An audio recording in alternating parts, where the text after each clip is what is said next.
myself or kids attended, then every single one of them always have A the story. same. Yeah, there's a story that based on just we just talked about it, that different approach, different emotion, different reaction after the competition, happiness, sadness, disappointment, name it, everything. And every single time, of course, well, I had to switch my head, being a referee, come home, come to the hotel room. I'm a mom now, and not only I'm a mom, but I'm also talking to an elite athlete Yeah. who just get ripped off by some calls or just by his or her performance did not reach his expectation. Um, Again, it depends of the day. You gotta see what you have to say, what you have to do. Yeah. I love that. Thank you. You just moved that right into our next line of questions of how can parents prepare, arm themselves, and be ready for supporting your athlete when they meet an obstacle. Like you just said, I like that you just mentioned three factors right there. Number one, it could be that the calls didn't go through, or the referees or the judges didn't call what you were doing, or you were not happy with your own performance, or any other thing that could happen. So now the person is already coming out with their own disappointment. So what shouldn't a parent say at that moment? Like when you get to the hotel room or on your drive to the hotel, and this Mhm. person is just either crying or not talking or just straight up not seeing you. What have you done that worked for you? Because sometimes someone's success story or strategy helps someone else. So yeah. I'm not sure if that's something that would fit in everybody's Nah. reaction, but I first thing I always observe is to see if they are in a mood of talking or not. Sometimes they just want to block themselves, have their own momentum, have their own time. Might be an hour, maybe one day, maybe less or more, depends. And there is really no reason to push it in order to talk about it. It's not going to go well. Sometimes you want to talk about it, but sometimes you want to talk, but has nothing to do with what had just happened. So if you want to talk about it, obviously the way that let the person talk Let rather them. than me saying, "Oh, I saw that.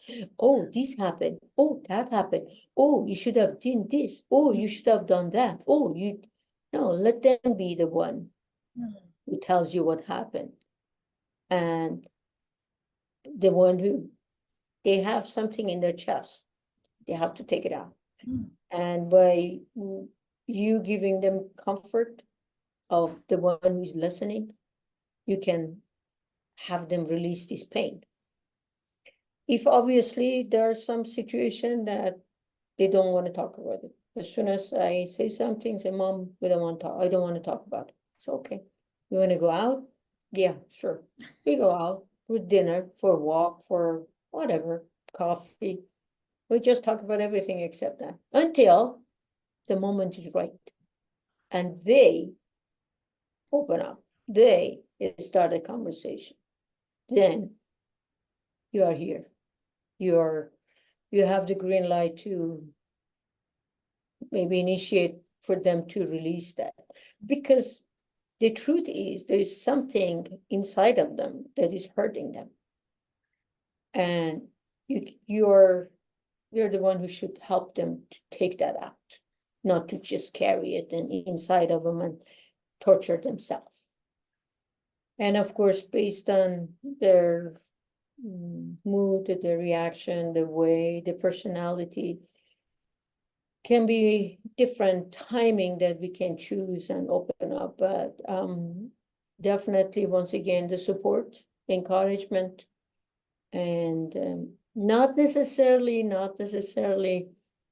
blame it everything on the referee, not necessarily blame it everything on the athlete performance, not necessarily everything was somebody else's fault. but being more realistic and exploring the option of how to improve, how to move forward from their own perspective can be something that definitely can be a good goal or objective to work on.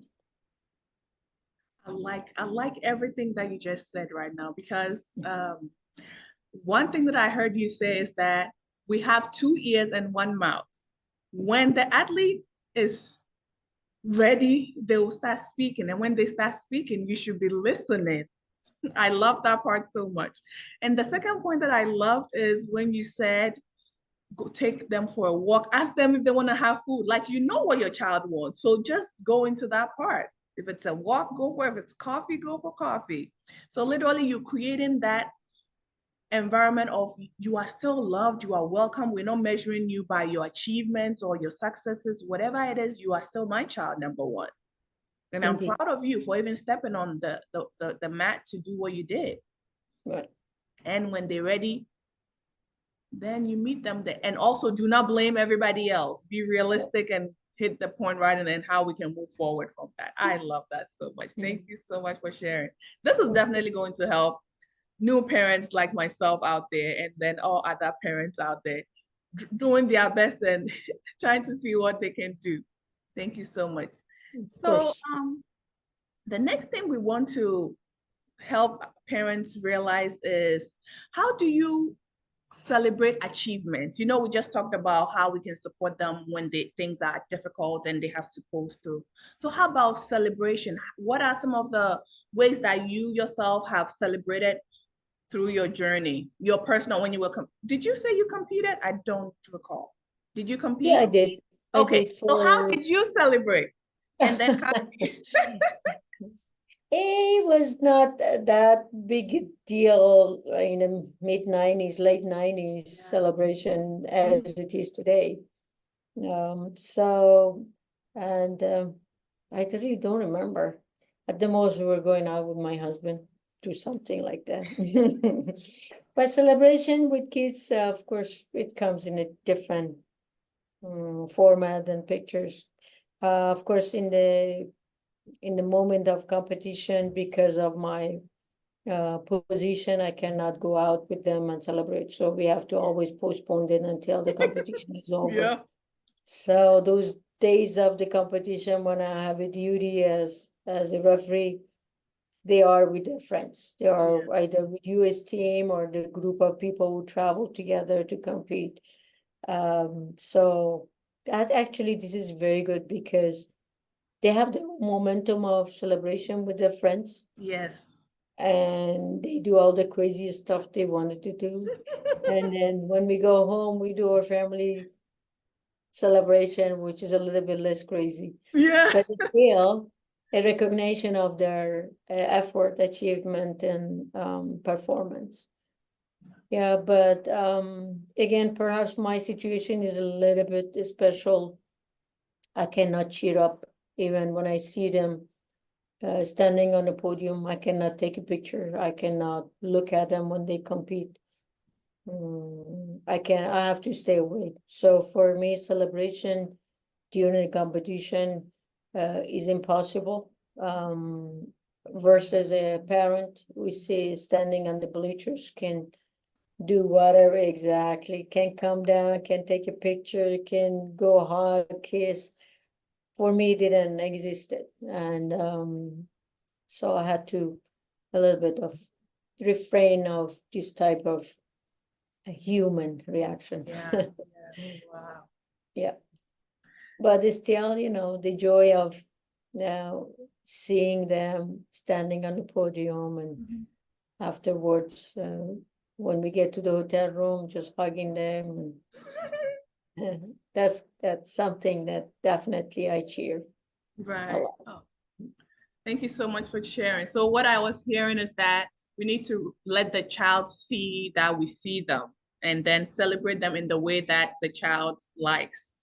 And Mhm. then make time, even if it's later, because not all parents, like if there are two parents or not everybody travels with the children. So when you come back, the whole family or whoever is important in the life can have post celebration and allow the children to go with their friends and then have their celebration as well.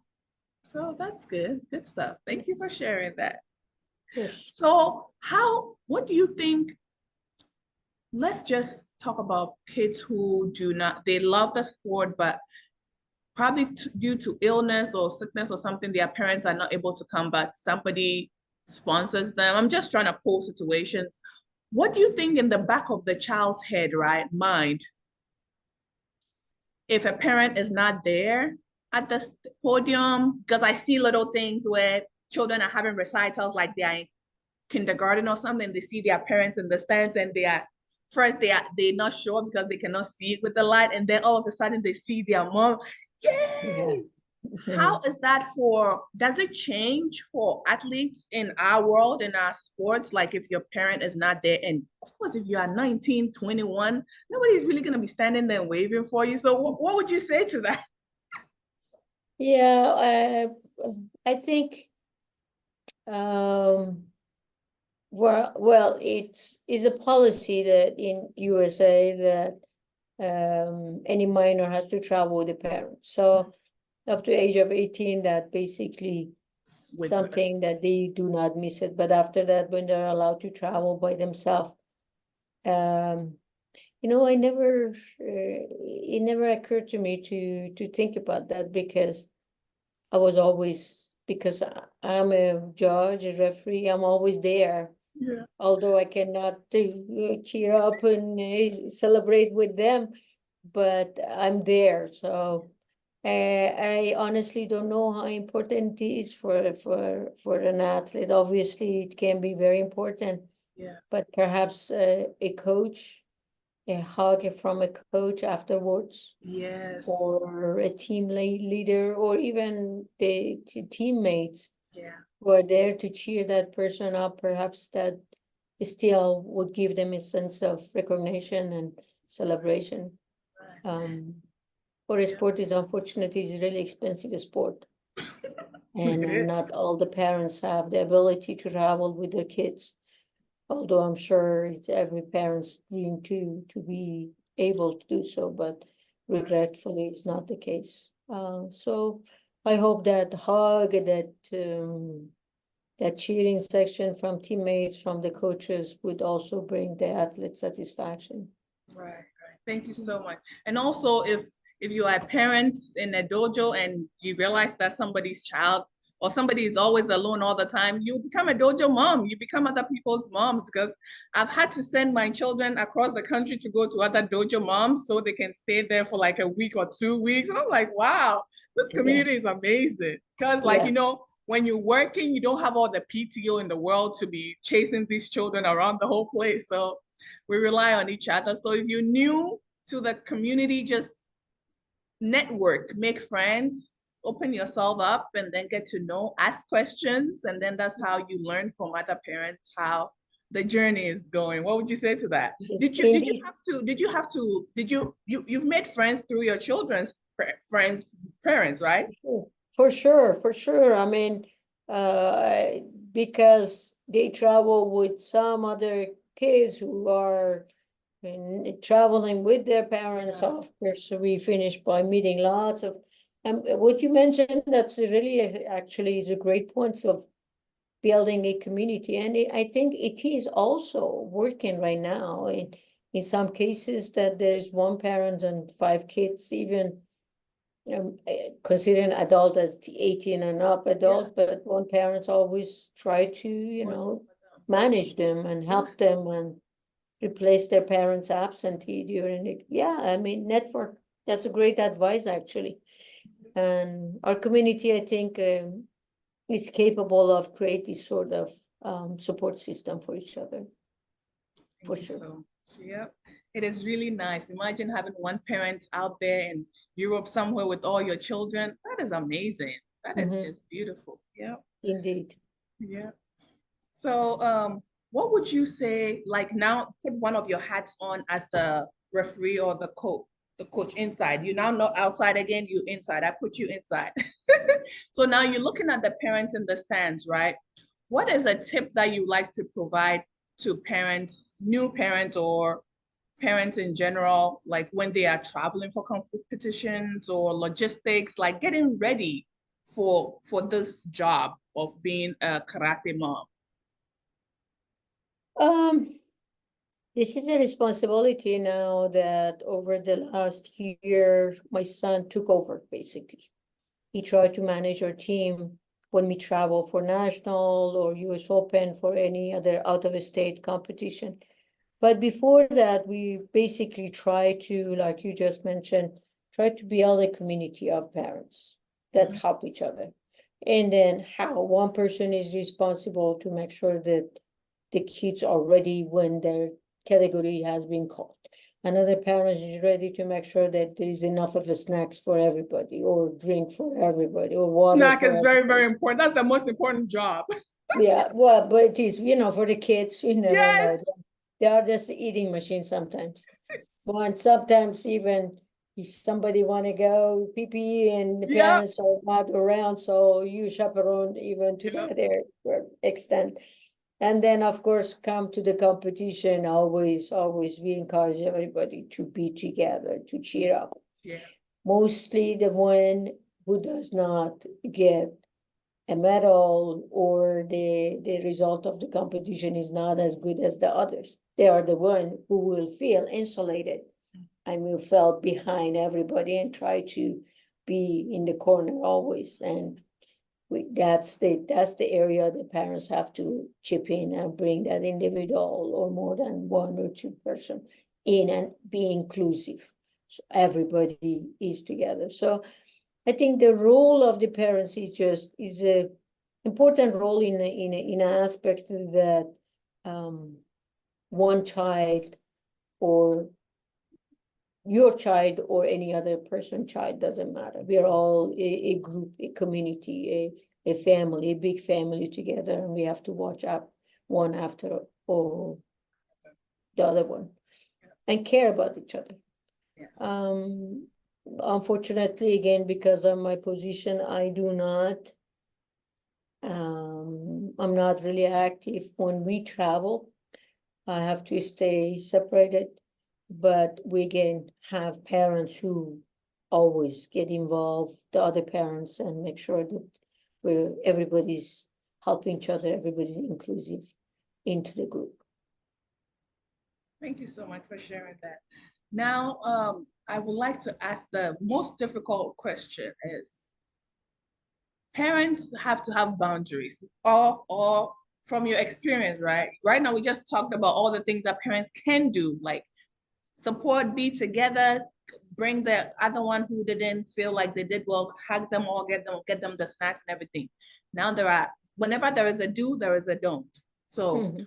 what are some of the things that you have seen parents do and you are like, guys, let's do our best to refrain from or improve on this one? What would that be if you were to say anything at all to parents? Because like this conversation is a roadmap for someone who is new on the journey or who is now starting a different level, let's say a competitive level, elite level training or competition or something. So what is the don't do this? Well, as a human being, sometimes when we feel comfortable in our position, we try to a little bit exceed that. And that's minding other people's business. That's minding, parenting other people's children, advising something that is really they don't have any knowledge of it, or telling, for instance, the coach how to coach when they don't have any experience themselves, or simply complaining about when something is not, of course, quite working 100% the way we want it to. Roll up the sleeves, let's go to work. If something is not working, let's make it work. Mhm. And if something is not functioning, or somebody's not behaving, or somebody, whatever, different scenario, Mhm. let's offer our help, and by respecting people's privacy and responsibility. And I think that would be the best. It's just be the one who can help without overdoing or making all the time suggestion or making things more difficult, more overwhelming to handle. I think Wow. that's one of the challenges that Thank you you so can much for sharing include. that. Yeah. Sure. So don't be too overbearing. You are a parent, stay in your lane. Don't go parenting other people's children without their permission. Of course, if you have been appointed and the parent said, hey, you are permitted to make sure my child sits in this chair, then you know that the parent is okay with it. And then don't be the one to stir the pot all the time. You don't want pot stirrers. When you find a problem, look for the cause of the problem, and bring a solution with you. Don't just come and stir up the water for no reason. So you Right. found a problem, think about the root cause of it, and bring a solution when you come into the group. I like that. You said it right. Thank you so much. Of course. Oh, so is there anything else you'd like to share with parents before we round up? Um, parenting is not an easy job. That's all I can say. We talked about me switching my hat, but I think as a parent also, not only because I'm a mom, I'm a coach, I'm a referee, I'm this and that. No, I think parenting has multiple hats that we have to switch them in a different phase of either an athlete life or even a regular child. But end of the day, if we show support and love, I believe everything will fall in the right place. That's my personal experiences in life. That is beautiful. With support and love, everything will be all right. I love it. I feel like singing. Every little thing, Gonna be all right. don't worry. Exactly. That is so beautiful. Now that you talked about your different hats, right? How was your journey? What would you say if a parent is watching and we're like, wow, Fariba did that? She's a mom, she's a ref, she's a coach, she's a judge. How do I get on that journey? What would you tell them? Um, just do it. My favorite advertising, Nike. Just do it. Just do it. As a woman, I had many obstacles in my life. Hmm. Would Nothing like to was hear given. about it. Well, it's a macho, male dominating sports. Mhm. And getting to where I am was, of course, full of obstacles. Many people who try to take my position by not showing their ability of doing it, by mainly discrediting me or Mhm. trying to put the obstacles in front of me or trying to manipulate many different things. But an advice from a friend of mine always come to my mind saying, if you give up, you will make those who want to make you down will succeed. So that gave me always a courage. Of course, beside of my family Yeah. and my friends' support. But that word always come to my mind whenever I'm facing any obstacles. Take a step back, think, relax, re-energize, move forward. And so far, so good, but we get to do it. And there's no reason because I'm a woman, I will not be able to do it. I don't believe in such a thing.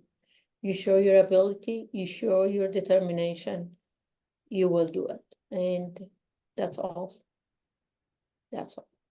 You have no idea how your words just warmed, but they hugged my heart. It doesn't Thank you. matter. Just your abilities can do. Because this will also go for the athletes, right? The female athletes. Like Karate for Change It's empowering. There is an event coming up in March 2024 from the 7th to the 10th, where all the coaches are going to be women because we want to show the presence of women and how amazing we are. So it's just amazing to hear you say these words, that you shouldn't feel like you don't count, even if you're a woman. Just step forward, show your ability either on the tatami or in your academics or in the corporate world, wherever you find yourself. You Yes, have the same chromosomes like them. It's 46, 46. We didn't have a short one. exactly, Yeah. exactly, So exactly. Don't just underestimate yourself. don't understand. Never let anybody underestimate you. So to the young girl, to the young athlete watching who is looking to become someone like you when they grow up, what would you tell them? You have to be better than me. Reach for the stars. Do Yes, not, sky is the limit.